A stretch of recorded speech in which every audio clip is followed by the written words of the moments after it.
Warahmatullahi wabarakatuh. This particular issue is a very sensitive matter, but let me tell you very clearly that when we say joint family in Islam, joint family with brothers and the sister-in-law staying together, that is what is joint family is concerned. But when it comes to staying with the parents, it is not considered as a joint family, but rather it is son's responsibility to take care of the parents. Number one, especially if the parents are in need of their son. Number two, when it comes to marriage, you're also a woman, and we also have daughters, and we also have sons. So tomorrow, when our son gets married to a daughter-in-law, where she puts a condition that she wants a separate accommodation, she doesn't want to stay with his parents, blah blah blah, then I, as a parent, will never ever accept such kind of daughter-in-law, no matter what. I will not accept. At the same time, the parents, in-laws, they have to think that they are accepting a child, and they have to treat the children as their own daughters, the daughter-in-law as their own daughters. Number one. Number two, talking about importance of parents, there was an incident which happened in 1996, I believe, in 1996 or 1995. There was a fire which took place in Makka during the Hajj camp in the Mina. In this Hajj camp, what happened? Shaykh bin Baz rahimahullah and many scholars were there in that camp. In that camp, many people died because of the fire. So in that, there was one man who lost his family, he lost his mother, and he was very sad. And he went to Shaykh bin Baz and he told, "Ya Shaykh, please make dua for my mother. Really, I lost my mother in the fire." And he told that I was along with my wife and children and my mother, and in the tent, and the tent caught up with the fire.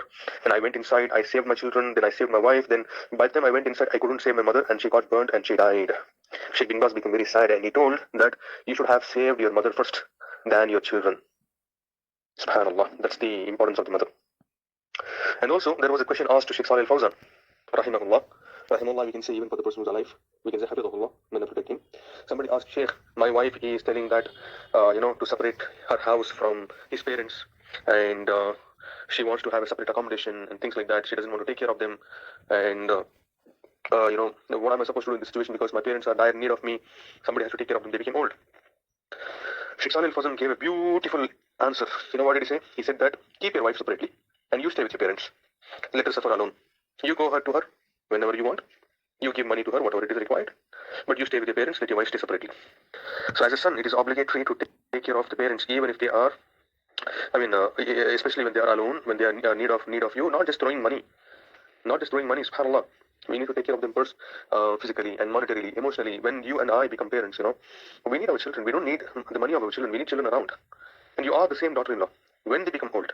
And when the son does the same thing, how does it feel for them? Okay, forget about them.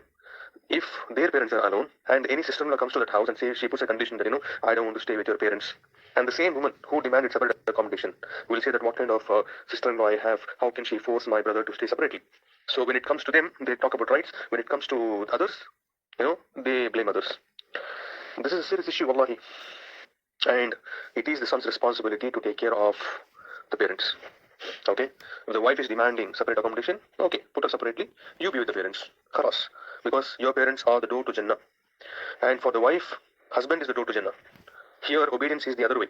Husband has to obey the parents, not the wife. Wife has to obey the husband, not her parents or anything. After the marriage, she do not have, after the marriage, husband has more rights than her own parents, subhanAllah. And for example, you know what? You have a child, your son, whom you nurtured for 20 years, 25 years, made him to study, you went on to work, you sweat, you have strived a lot to bring him up, and he gets a job, then he leaves you. SubhanAllah, for a girl, for a woman, just because she wants separate accommodation, never ever give in such kind of families. Give a girl in that family where she says that go and take care of your parents, go and take care of your mother and father. That kind of girl we need, not the girl who says, I need separate accommodation. We don't need such kind of woman.